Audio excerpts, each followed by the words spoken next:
ஓம் சக்தி பராசக்தி. என் அன்பு தங்கமே, என்னுடைய துணை என்னிடம் வர வேண்டும் அம்மா. அவரை எப்படியாவது என்னிடம் சேர்த்து விடுங்கள் அம்மா என்று என்னிடம் நீ வேண்டினாய் அல்லவா தங்கமே? ஆனால் உன் துணையின் வீட்டில் என்ன நடந்து கொண்டிருக்கின்றது உனக்கு தெரியாமல் தவித்து கொண்டு இருக்கின்றாய். அம்மா, நான் சொல்வதை கேள் தங்கமே, என்னை புறக்கணித்து விடாதே. உன் துணை இன்று ஒருவரிடம் உன்னை பற்றி பேசி உள்ளார். அவர் அப்படி என்ன பேசினார் என்று உனக்கு தெரிய வேண்டுமா தங்கமே? இதை கேள்.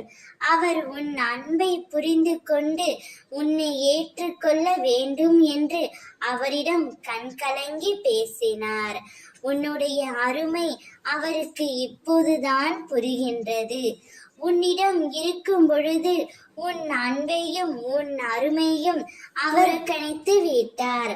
ஆனால் இப்பொழுது அதை நினைத்து மிகவும் வருத்தப்பட்டு கொண்டிருக்கிறார். அவரிடம் சொல்லி மிகவும் கண்கலங்கி கொண்டு இருக்கின்றார்.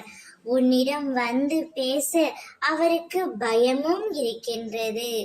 ஆனால் உன் துணை உன்னையே நினைத்து வருத்தத்தில் இருக்கின்றார் தங்கமே. உன் துணை இவ்வளவு வருத்தப்பட்டிருப்பார் என்று தெரிந்தால் உங்கள் இருவரையும் நான் பிரித்திருக்கவே மாட்டேன். பிரிவு வரும்பொழுதுதான் ஒருவரின் மீது ஒருவருக்கு அன்பு அதிகரித்து கொண்டே வருகிறது. பிரிவு என்பது நிரந்தரம் இல்லை. ஒருவர் எவ்வளவு அன்பு வைத்துள்ளீர்கள் என்பது தெரிய வரும் தங்கமே. அதனால் கவலை கொள்ளாதே. அவர் உன்னை தேடி வருவார். சந்தோஷமாக இரு. ஓம் சக்தி பராசக்தி.